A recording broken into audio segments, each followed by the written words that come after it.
Hello guys, आज का हमारा किताब है the white tiger and it is written by Arvind adiga. So we are going to start a new book. So the first chapter is The First Night.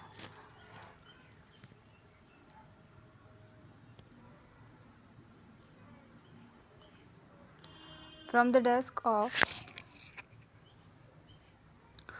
desk of the White Tiger, a thinking man and an entrepreneur living in the world's center of technology and outsourcing electronic city Phase 1, just off Horse Road Main Road, Bangalore, India. Mr. Premier, sir, neither you nor I speak English, but there are some things that can be said only in English. My ex-employer, the late Mr. Ashok's ex-wife, Benki Madam, taught me one of these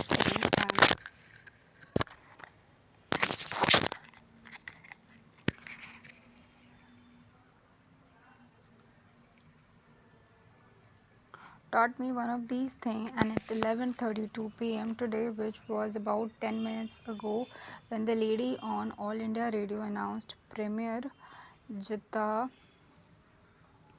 Giabo is coming to Bangalore next week, I said that thing at once. In fact, each time when great men like you visit our country, I say it. Not that I have anything against great men. In my way, sir, I consider myself one of your kind. But whenever I see our Prime Minister and his distinguished sidekicks drive to the airport in black car and get out and do namaste before you in front of a TV camera and tell you about how moral and sanity India is. I have to say that thing in English. Now you are visiting us in this week. This week, Your Excellency, aren't you? All India Radio is usually reliable in these matters. That was a joke, sir. Ha. That's why I want to ask you directly if you really are coming to Bangalore, because if you are, I have something important to tell you. See, the lady on the radio said Mr. Jiabao is on a mission. He wants to know the truth about Bangalore. My blood froze. If anyone knows the truth about Bangalore, it's me. Next, the lady announcer said, Mr. Jiabao wants to meet some Indian entrepreneur and hear the story of their success from their own lips. She explained a little. Apparently, sir, your Chinese are far ahead of us. You Chinese are far ahead of us in every respect, except that you don't have entrepreneurs. And our nation, though it has no drinking water, electricity, sewage system, public transport, sense of hygiene, discipline, courtesy, or punctuality, does have entrepreneurs. Thousands and thousands of them, especially in the field of technology. And we entrepreneurs have set up all these outsourcing companies that virtually run America now.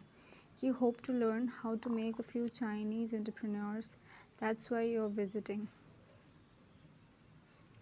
That made me feel good, but then it hit me that, in keeping with international protocol, the Prime Minister and Foreign Minister of my country will meet you at the airport with garlands, small take-home sandalwood statues of Gandhi, and a booklet full of information about India's past, present, and future.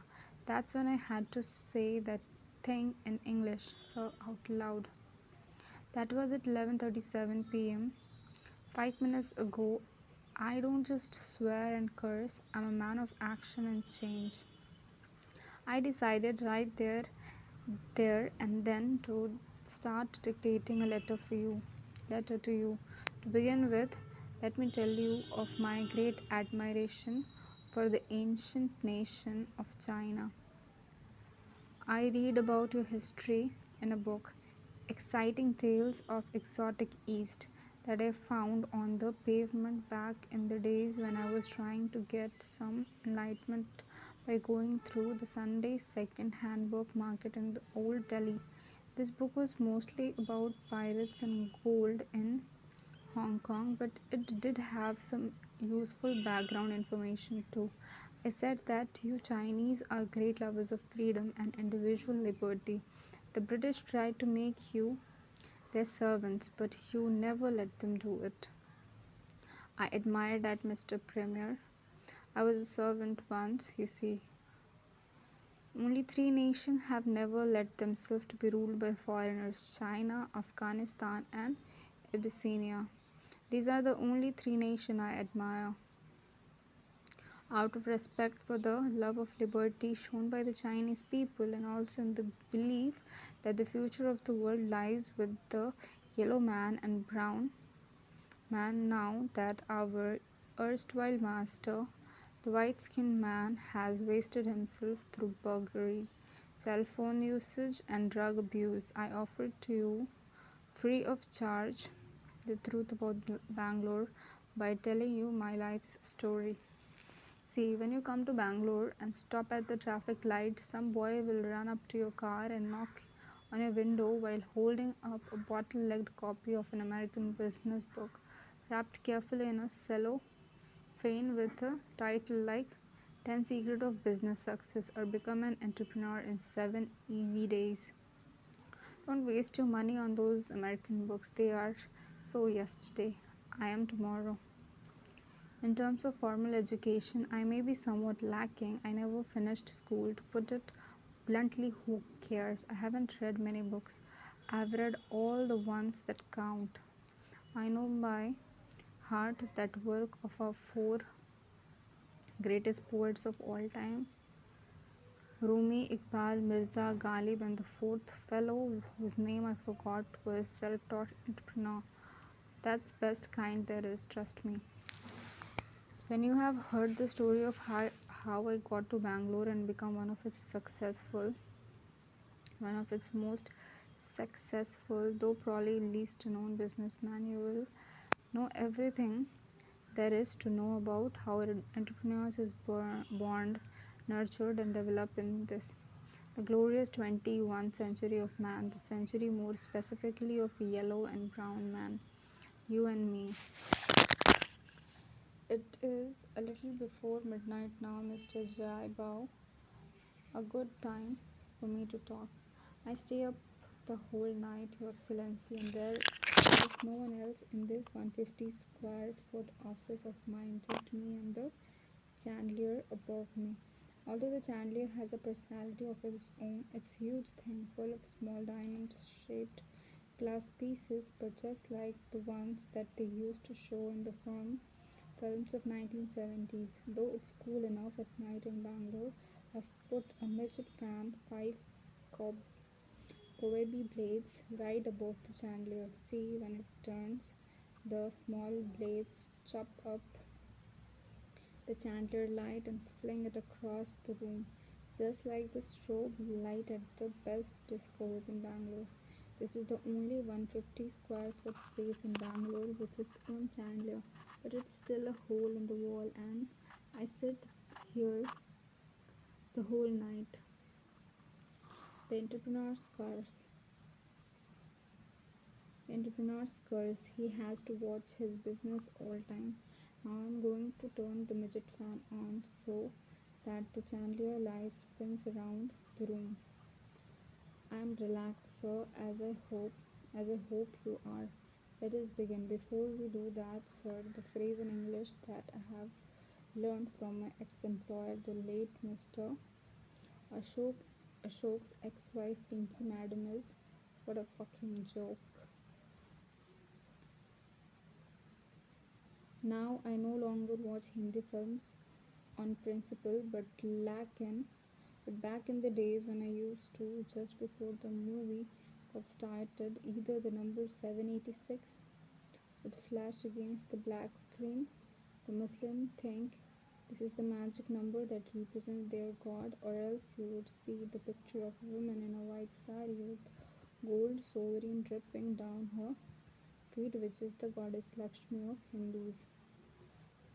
It is an ancient venerated custom of people in my country to start a story by praying to the higher power.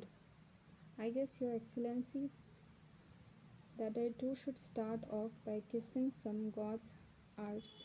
Which gods ours though? There are so many choices. See, the Muslims have one god, the Christians have three gods, and we Hindus have 36 lakh gods.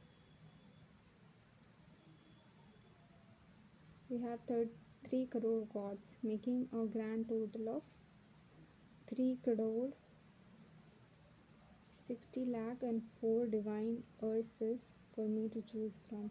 Now there are some, and I don't just mean communalists like you, communists like you,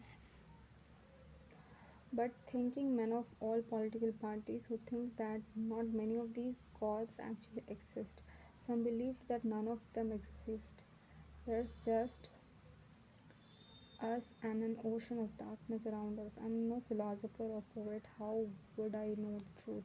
It's true that all these gods seem to be awfully little worth much nice. A politician will yet keep winning re-election to their golden thrones in heaven, years after years. That's not to say that I don't respect them, Mr. Premier. Don't you ever let that blasphemous idea into your yellow skull? My country is a kind where it pays to play it both ways. The Indian entrepreneur has to be straight and crooked, mocking and believing, sly and sincere at the same time. So I'm closing my eyes, folding my hands in a reverent namaste, and praying to the gods to shine like light on my dark story. Bear with me, Mr. Jebao. This could take a while. How quickly do you think you could kiss 3 crore 60 lakh arses? Done. My eyes are opened again. 11:52 p.m. and it really is time to start. A salutary warning, as they say on cigarette pack before we begin. One day, as I was driving my ex-employees, Mr. Ashok and Pinky Madam, in the Honda City car, Mr. Ashok put a hand on my shoulder and said, "Pull over the side. Pull over to side." Following his command, he leaned forward so close that I could smell his aftershave. It was delicious, fruit-like smell that day, and said politely as ever, "Balram, I have a few questions to ask you, all right?" "Yes, sir," I said. "Balram," Mr. Ashok asked, "how many planets are there in the sky?" I gave the answer as best as I could. "Balram, who was the first Prime Minister of India?" And then, "Balram, what is the difference between a Hindu and a Muslim?" And then, "what is the name of our continent?" Mr. Ashok leaned back and asked Pinky Madam, "Did you hear his answer? Was he joking?" she said, and my heart beat faster, as it did every time she said something. "No, that's really what he thinks the correct answers are." She giggled. Then she heard this, but his face, which I saw reflected in my rear view mirror, was serious. "The thing is, he probably has what 2-3 years of schooling in him. He can read and write, but he doesn't get what he's read. He's half baked. The country is full of people like him, and I'll tell you that. We don't, and we entrust our glorious parliamentary democracy," he pointed at me, "to character like this. That's the whole tragedy of this country." He sighed. "All right, Balram. All right, Balram. Start the car again." That night I was lying in the bed inside my mosquito net, thinking about his words. He was right, sir. Sir, I don't like the way he had spoken about me, but he was right. The autobiography of a half-baked Indian. That's what I ought to call my life's story. Me and thousands of others in this country like me are half-baked because we were never allowed to complete our schooling, open our skulls, look in with a pen light, and you will find a odd museum of ideas, sentences of history or mathematics remembered from school textbook, No boy remember his schooling like one who was taken out of school. Let me assure you. Sentences about politics read in a newspaper while waiting for someone to come to an office. Sentences about politics read in newspaper while waiting for someone to come to an office. Triangles and pyramids seen on the torn pages of the old geometry textbook which every tea shop in this country uses to wrap its snack in. Bits of all India radios, news bulletins, things that drop into your mind like lizards from ceiling in the half hour before falling asleep. All these ideas, half formed and half digested and half corrected,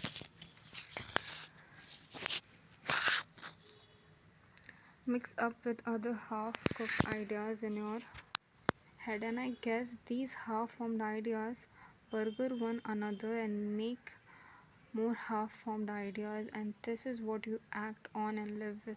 The story of my upbringing is the story of how a half baked fellow is produced. But pay attention, Mr. Premier. Fully formed fellow after 12 years of school and 3 years of university.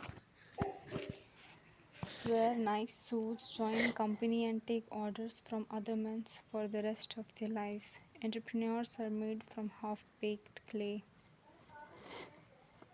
To give you the basic fact about me, origin, height, weight, known sexual deviations, etc., there's no beating that poster.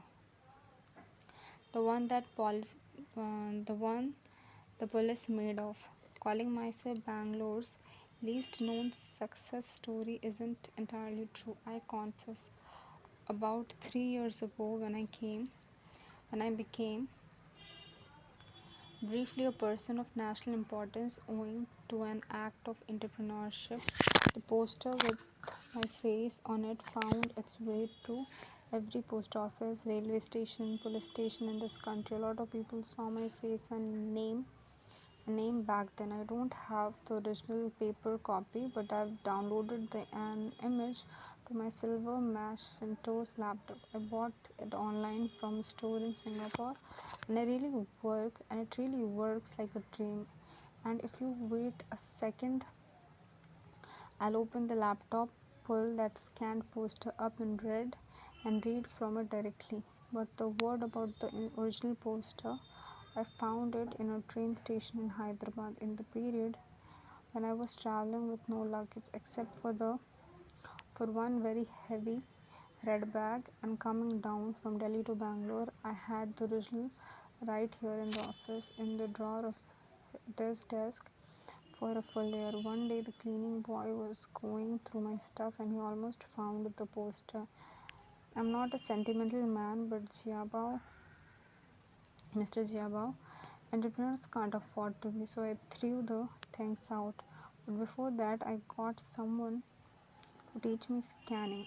And you know how we Indians just take a technology like ducks to water. It took just an hour or 2 hours.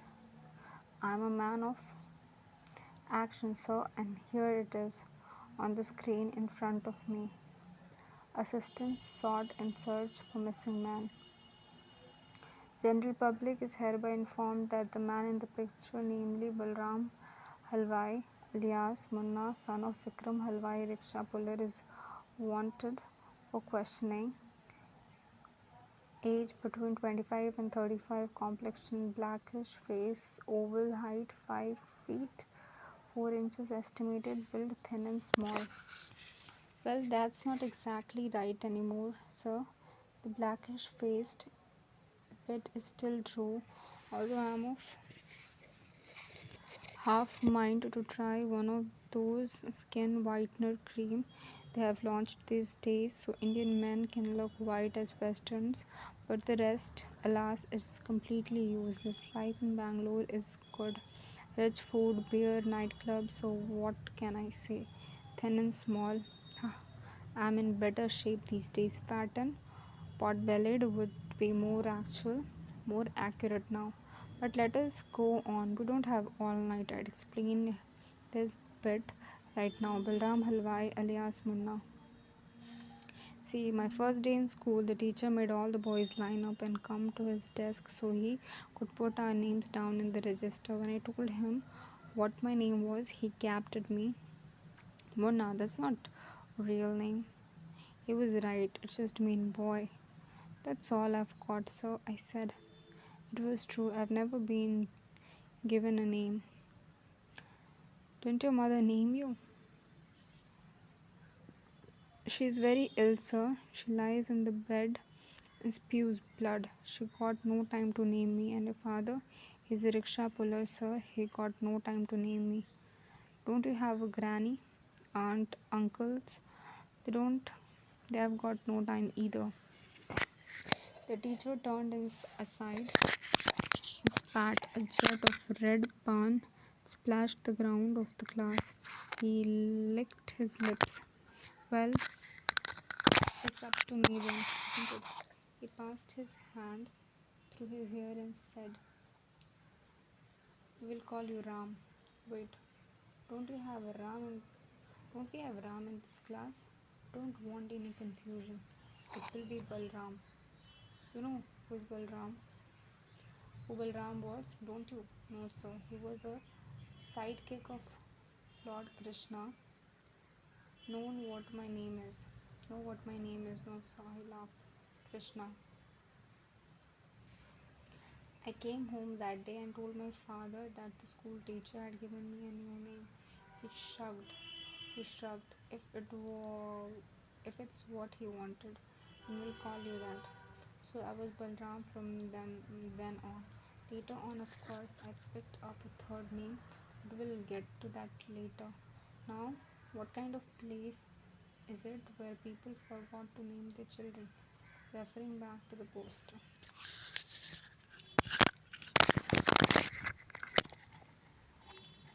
The suspect come from the village of Lakshmigad in the like all good Bangalore stories. Mine begins far away from Bangalore. You see, I am in the light now, but I was born raised in darkness. This is not a time of day I talked about, Mr. Premier. I'm talking of a place in India, at least a third of the country, a fertile place full of rice field and wheat fields and ponds in the middle of those fields choked with lotuses and water lilies and water buffaloes wading through the pond and chewing on the lotuses and lilies. Those who live in this place call it the darkness. Please understand, Your Excellency, the India is two countries in one. One India of light and the India of darkness. The ocean brings light to my country. Every place on the map of India near the ocean is well off, but the river brings darkness to India. The Black River.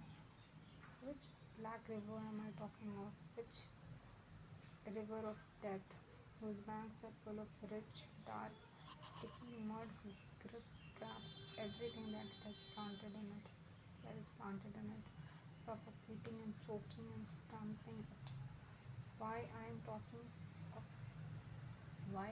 of Mother Ganga, daughter of Vedas, river of illumination, protector of us, all breaker of the chain of birth and rebirth. Everywhere this river flows, that area is the darkness. That area is the darkness. One fact about India is that you can take almost anything here from the country, from the Prime Minister, and turn it upside down, then you will have the truth about that thing. Now you have heard of the Ganga called the river of emancipation.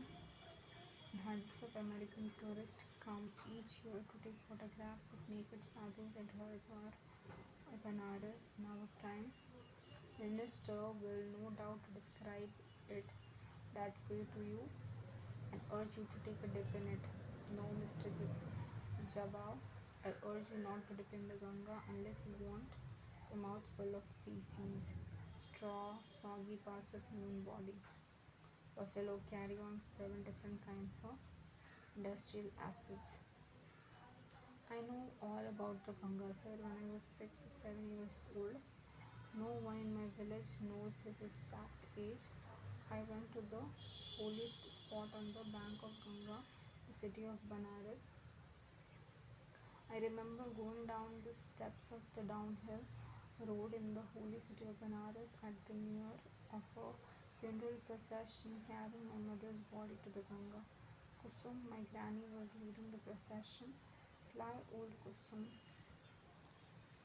She said she had this habit of rubbing her forearms hard when she felt happy, as if it were a piece of ginger she was grating to release grins. Grins from her teeth were all gone, but this only made her grin more cunning. He had grinned her way into control of the house. Every son and daughter-in-law lived in fear of her. My father and Kishan, my brother, stood behind her who bore the front end of cane bed which bore the corpse. My uncles, who was Manu, Jairam, Jayaram, and Umesh, stood behind, holding up the other end. My mother's body had been wrapped from head to toe in a saffron silk cloth which was covered in a rose petal and jasmine garland. I don't think she had ever had such a fine thing to wear in her life. Her death was so grand that he knew all at once that her life must have been miserable. My family was guilty about something. My aunts, Rabdi, Shalini, Malini, Luttu, Jaidevi, and Ruchi kept turning around and clapping their hands for me to catch up to them. I remember swinging my hands and singing Shivani. Shivani is the truth. We walked past temples after temples, praying to God after God, and then went in a single file between a red temple devoted to Hanuman and open gymnasium where the three bodybuilders heaped rusted weight over their heads. It smelled the river before I saw it. I smelled the river before I saw it. A stench of decaying flesh rising from my side. I sang louder, the only truth. Then there was a gigantic noise, firewood being split. The wooden platform had been built by the edge of the ghat. Just above the water logs were piled up on the bathroom. A man with axes were smashing the logs. Chunks of wood were being built into single fires on the step of the ghat that went down into the water. Four bodies were burning on the ghat steps when we got there. We waited for our turn. In the distance, an island of white sand glistened in the sunlight, and boats were full of people were heading to the island. I wondered if my mother's soul had flown there to that shining place in the river. I have mentioned that my mother's cloth was now pulled over her face, and the logs of the wood, and many as we could pay for, we pulled on the top of the body. She was a good, quiet girl. The day she came to our home, Kusum said as she put a hand on my face. I was not the one who wanted any fighting. I shook her hand off my face. I watched my mother as the fire ate away the silk. A pale foot jerked out like a living thing. The toes, which were melting in the heat, began to curl up, offering resistance to what was being done to them. Kusum shoved the foot into the fire, but it would not burn. My heart began to race. My mother wasn't going to let them destroy her. Underneath the platform with the piled up firelog, there was a giant oozing mound of black mud that the river washed into the road. The mud was littered with ribbons of jasmine, rose petals, bits of satin, charred bones. A pale skinned dog was crawling and sniffing through the petals and satins and charred bones. I looked at the ooze and I looked at my mother's flexed foot. The mud was holding her back. This big swelling mound of black ooze. She was trying to fight the black mud. Her toes were fixed and resting, but the mud was sucking her, and it was so thick, and more of it was being created every moment as the river washed into the cart. Soon she would become a part of her black mound, and the pale skinned dog would start licking her. And then I understood that this was the real god of Benares, this black mud of Ganga into which everything died and decomposed and was reborn from and died into again. The same would happen to me when I died, and they brought me here. Nothing would get liberated. I stopped breathing. breathing.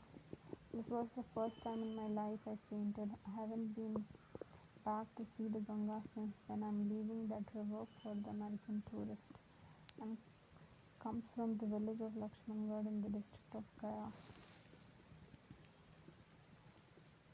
This is a famous district, world famous. Our nation's history has been shaped by my district. Mr. Giavo, surely you have heard of Bodh Gaya, the town where the Lord Buddha sat under a tree and found his enlightenment and started Buddhism, which then spread to the whole world, including China, and where it is it. But right here in my home district, just a few miles from Lakshmigad, I wonder if the Buddha walked through Lakshmangad. Some people say he did. My own feeling is that he ran through it as fast as he could and got to the other side and never looked back. There is a small branch of Ganga that flows just outside Lakshmangad. Boats come down from the world outside bringing supplies every Monday. There is one street in the village, a bright strip of sewage split into two on either side of the ooze. A market, three more or less identical shops selling more or less identically adulterated and stale items of rice, cooking oil, kerosene, and biscuits, cigarettes, and jaggery. At the end of the market is a tall, whitewashed, cone-like tower with a black intertwining snakes painted on all its sides. The temple. Inside you'll find an image of a saffron-colored creature, half man, half monkey. This is Hanuman, everyone's favorite god in the darkness. Do you know about Hanuman? He was the faithful servant of God Ram, and we worship him in our temples because he is a shining example how to serve the master with absolute fidelity, love, and devotion. There are the kinds of God they have fostered on earth. Mr. Java understood now how hard it is for a man to win his freedom in India. So much for a place now for the people. Your Excellency, and proud to inform you that Lakshmangad is your typical Indian village paradise. Adequately supplied with electricity, running water, working telephone, and that the children of my village raised a nutritious diet of meat, egg, vegetables, and lentils will be found. When examined with tape measure and scale to match up to the minimum hygienic standards set by the United Nations and other organizations treaties, our Prime Minister has signed and holds forums so regularly and pompously attend. Electricity pole defunct, water tap broken, children too lean and short for their age, and with oversized heads from which vivid eyes shine like a guilty cornish sign for Government of India. It's a typical Indian village paradise, Mr. Sharma. One day I'll have to come to China and see if your village paradises are any better. Now the middle of the main road, families of hogs and sniffing through seaweed. The upper body of each animal is dry with long hair that are matted together into spines. The lower half of the body is peat black and glistering from seaweed. Vivid red and brown flashes of feather roosterly fly up and down the roof of the house. Ask the hog and rooster, you'll get to my house if look this. At the doorway to my house, you will see the most important member of my family, the water buffalo.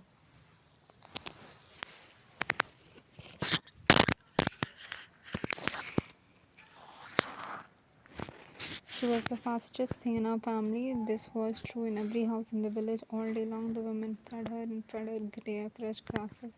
Feeding her was the main thing in their lives. All their hopes were concentrated in her fatness.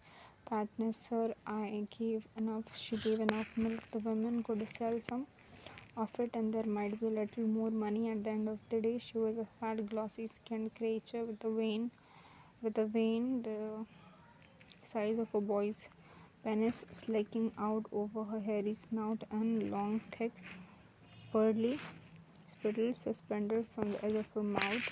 She sat all day in her stupendous crap. She was the dictator of her house.